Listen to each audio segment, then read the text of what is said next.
네, 여러분 오늘은 우리가 자산에 대해서 배울 텐데요. 자산은 기본적으로 유동자산 그리고 비유동자산 이렇게 두 가지로 나눌 수가 있습니다. 그 안에는 또 세분화돼 가지고 6가지가 있어요. 그 자산에 대해서 각각 의미 그리고 어떤 개정 과목들이 조금 있는가 간단하게 배워보고 넘어가는 시간을 가져보도록 하겠습니다. 여러분 한번 오늘 수업으로 들어가 보겠습니다. 네, 오늘은 바로 자산에 대해서 들어가 보도록 하겠습니다. 자산의 의미부터 한번 우리가 보고 넘어가도록 할게요. 자산의 의미를 먼저 살펴보면은 기업이 이익을 창출하기 위하여 보유한 재산이라고 이렇게 여러분들이 어느 정도는 알아두시면 될 것 같아요. 그리고 난 다음에 가장 중요한 건 이거죠. 과거의 거래 그리고 그 사건의 결과로서 우리가 미래에 경제적으로 효익을 창출할 것으로 기대되는 것을 우리는 자산이라고 이야기를 합니다.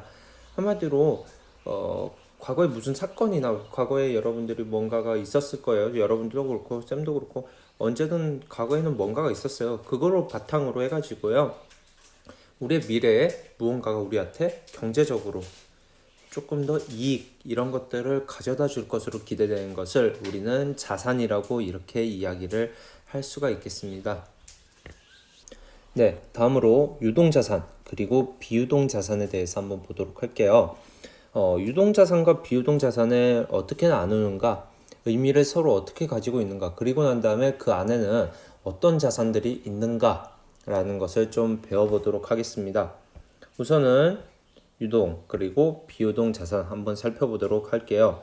유동 자산의 의미라는 것은요, 정상 영업 주기 그리고 보고기간 종료일, 한마디로 결산일이라고 쌤이 계속 이야기를 해왔었죠. 이게 1년 이내에 현금화가 가능하다라고 하면은 유동 자산이라고 하는데, 정상 영업 주기라는 것은요, 결국에는 대부분 1년을 많이 잡는다고 쌤이 이야기를 했어요. 그리고 이것을 결국엔 우리가 단기다라고 이야기를 하는 겁니다.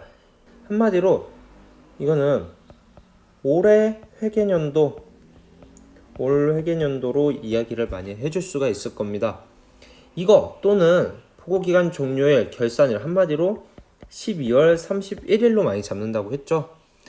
쌤이 계속 이야기를 했다시피 모든 기업이 12월 31일을 결산일로 잡을 수는 없어요. 하지만 대부분의 진짜 그냥 거의 한 90% 이상, 99% 이상은 그냥 12월 31일을 결산일로 많이 잡고 있습니다. 그리고 회계 자격증에서는 지금까지 나온 게 전부 다 12월 31일이 결산일로 되어 있었습니다. 그러다 보니까 여러분들도 이거를 그냥 이렇게 이해를 해주시고 그냥 결산일이면은 대부분이 12월 31일이겠구나 라고 이해를 해주시면 될 것 같아요. 이걸로부터 1년 이내라는 것은요, 그 다음 연도 12월 31일까지라는 거겠죠. 이것 이내에 현금화가 가능하다라고 하면은 우리는 유동자산이다 라고 이야기를 할 수 있다라는 겁니다. 그렇다면 비유동자산은 보고기간 종료일로부터 1년 이상 사용하거나 장기간 후에 현금으로 바꿀 수 있는 자산이라고 되어 있는데, 이 이상이란 말은 조금 다시 생각을 하고 초과라고 여러분들이 이해를 해주셔야 돼요. 왜냐하면 유동자산이 1년 이내라는 것은 1년까지 포함이 된다는 거겠죠. 그러다 보니까 비유동자산은 1년을 초과한다라고 여러분들이 이해를 해주시면 될 것 같고요.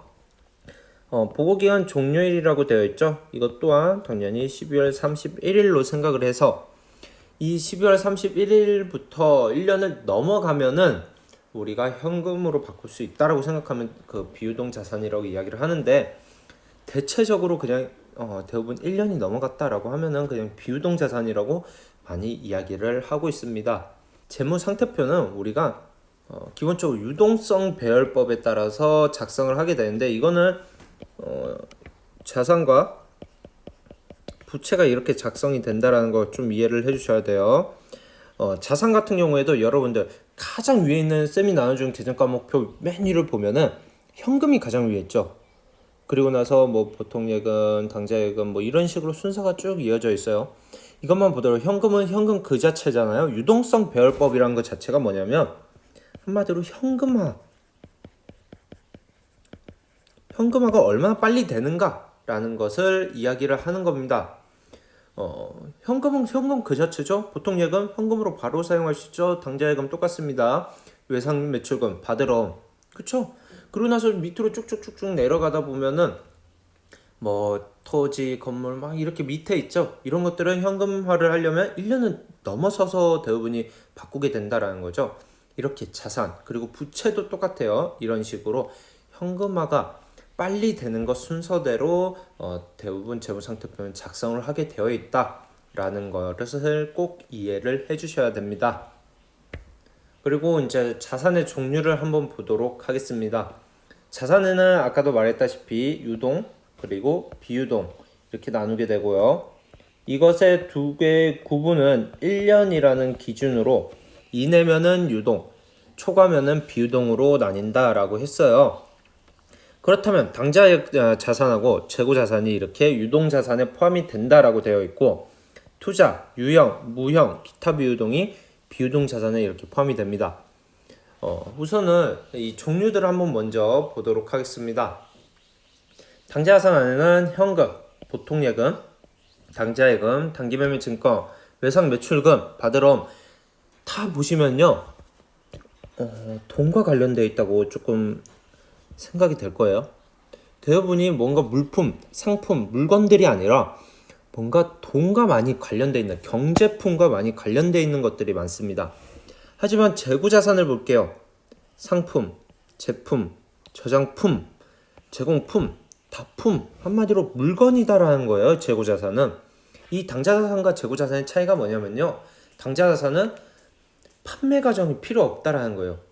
그냥 그 자체로 돈을 바로 바꿀 수 있는 게 당좌 자산이다 라고 여러분들이 이해를 해주시면 빠를 거고요. 재고 자산은 한마디로 이 물건들이기 때문에 판매 과정이라는 것을 거쳐야만 현금화가 가능하다라는 거예요. 이 두 가지의 차이 여러분들이 꼭 이해를 해주셔야 됩니다. 좀 이따 다시 한 번 더 의미를 들어가면서 파악을 해보도록 할게요.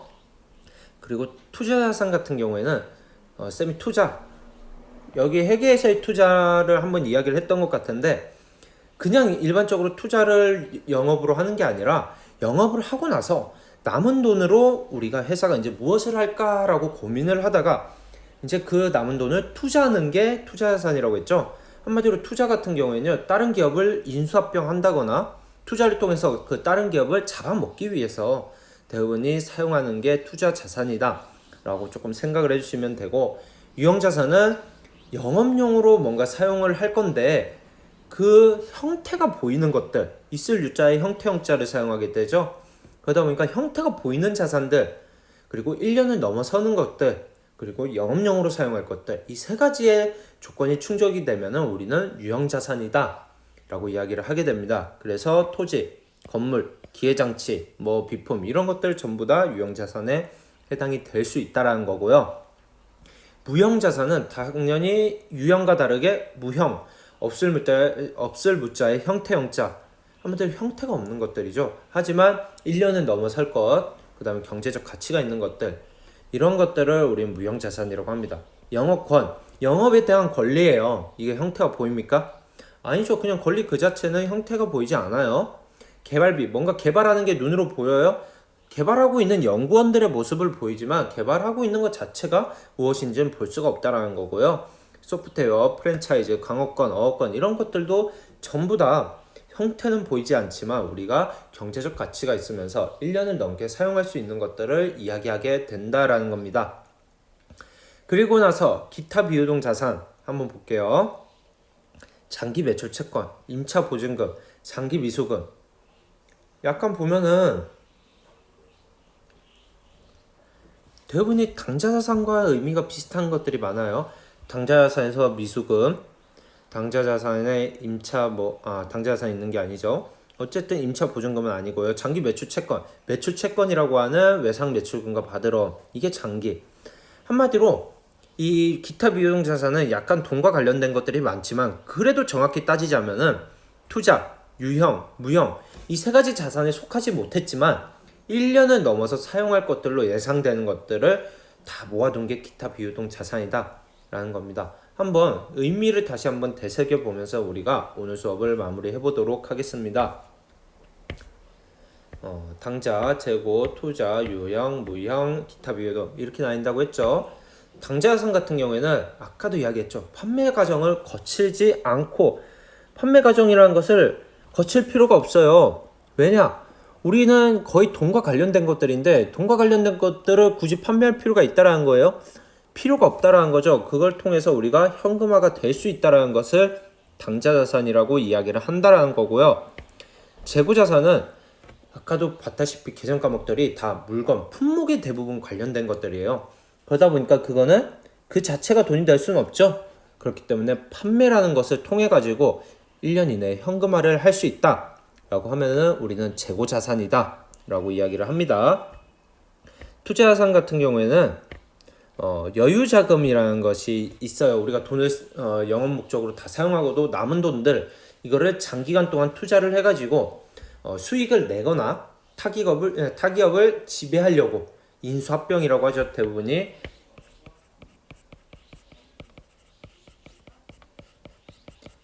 이것을 하기 위해서 보유하고 있는 자산을 우리는 투자자산이다 라고 이야기를 합니다.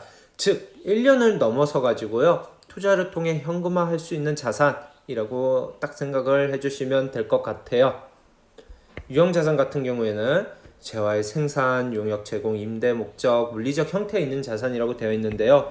한마디로 1년을 초과해 가지고 사용될 것으로 예상되면서 물리적인 형태가 있는 것들을 말하게 된다라는 거 꼭 기억을 해주시면 됩니다. 무형자산은 물리적 형태는 없어요. 하지만 식별이 가능하고요. 그리고 기업이 통제하고 있고요. 미래에 경제적으로 효익이 있는 자산을 이야기를 한다라는 겁니다. 즉 1년을 초과해가지고 사용될 것으로 예상되지만 물리적 형태는 없는 자산을 이야기한다라는 거예요. 마지막으로 기타 비유동은 이 위에 있는 비유동 자산의 세 가지에 속하지 못한 것들을 우리는 기타 비유동 자산이다 라고 이야기를 합니다. 여러분 오늘은 이렇게 자산에 대해서 배웠고요. 이제는 우리가 다시 학교에서 만나는 시간이 왔네요. 여러분 학교에서는 다시 쭉쭉 수업을 이어나가도록 하겠습니다. 여러분 조금 더 준비를 잘해서 학교에서 만날 수 있도록 하겠습니다. 안녕하세요. 저는 사학경진대회 회계 실무 분야를 준비하고 있는 전인서입니다. 내년에 저와 함께 사학경진대회를 나가고 싶은 분들은 회계 공부를 열심히 하시길 바랍니다. 자, 지금부터 퀴즈를 내도록 하겠습니다. 퀴즈의 정답은 회계원리 단톡방에 올려주시면 됩니다. 물리적 형태가 있으면서 1년 넘어서 보유하려는 자산은 무엇일까요? 퀴즈의 정답을 맞춰보세요. 열심히 참여한 학생에게는 사학경진대회에 참여할 수 있는 기회를 얻을 수 있을 것입니다. 네, 여러분 문제의 답을 이렇게 잘 보내주셨네요. 물론 소수의 학생만 참여를 하고 있어요. 그 학생들은 당연히 관심이 많다라는 것이 될 거예요. 그 학생들 같은 경우에는 특히 답을 맞춘 학생들은 방금 전에 이야기했던 전희서 학생의 말대로 내년도 상업경진대회 회계실무 분야에 조금 쌤과 같이 나갈 수 있는 기회를 얻을 수 있지 않을까라는 생각을 많이 갖게 됩니다. 열심히 하는 사람이 당연히 쌤하고 같이 나갈 수가 있을 거고요. 학교를 빛낼 수 있는 영광을 얻을 수 있지 않을까라고 쌤은 생각을 해봅니다. 오늘 수업도 이렇게 마무리를 하고 이 수업이 끝나면 우리는 또 학교에서 만나겠네요. 여러분 학교에서 만나도록 합시다.